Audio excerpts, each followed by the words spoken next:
Alright guys, before we actually get to the demo portion of this video, I'd kind of like to give you an idea of the thought process that went behind it and maybe how it's beneficial to you to understand how you can kind of vary some things with what you do to improve the quality of your workout, and then more importantly, so that you can walk away from a workout having some skills that are a little bit applicable to your life. All right, so with that being said, there are 10 different variables that we can choose from regarding human movement, which you could put into your workouts and kind of go into this one.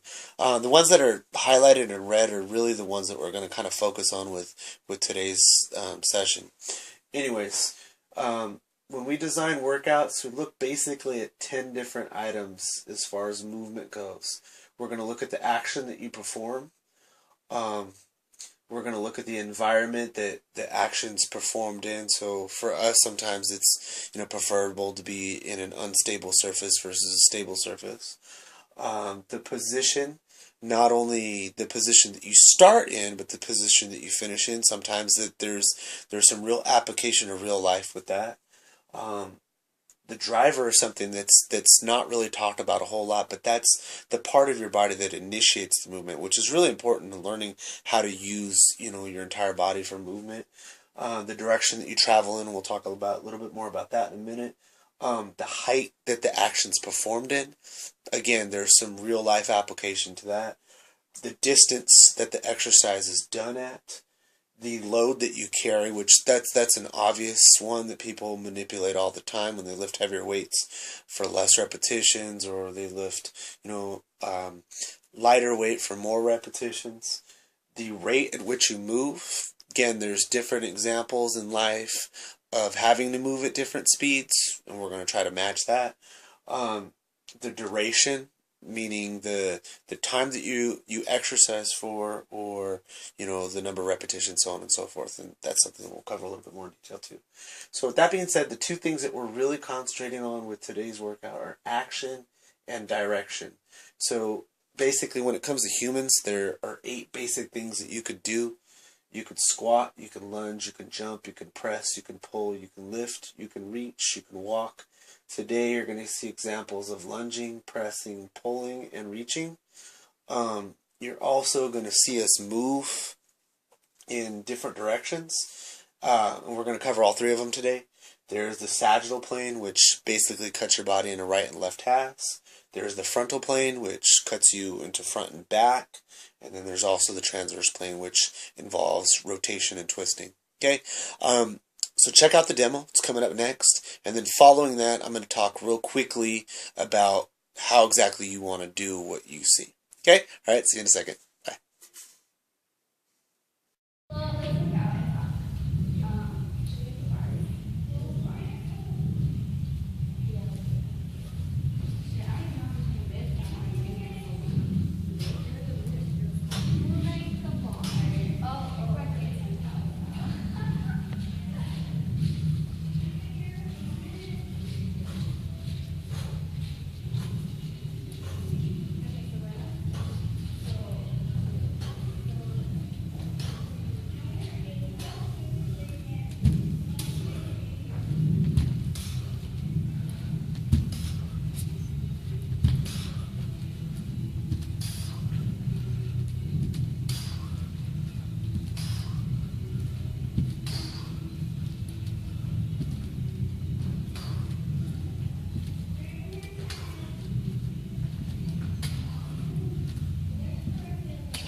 Okay, I hope you like what you saw with the demo. Now just a brief explanation of what you saw and how you could use it.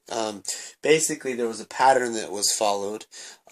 We had 4 actions, well, 3 actions in one combo move. But we had pressing, we had pulling, we had lunging, and we had a combination move. And what you saw was 2 repetitions of each of the actions in each of the 3 planes that we talked about before. So there was 2 reps in a sagittal plane, 2 reps in a frontal plane, and then 2 reps in a transverse plane. Not knowing what your particular goals are, it's kind of hard to say, what you should be doing. But just to kind of give you some general ideas, I kind of outlined 3 main thought processes for 3 different styles of training. We could have a power workout where the goal is really to increase muscle mass and nothing else. So what you'd want to do with that in general terms is just increase the load. You'd want to decrease the number of repetitions, probably staying, between 5 and 12, maybe at the most. And you'd probably want to increase the amount of time that you rested. Okay. Muscle endurance wise, you're going to decrease the load.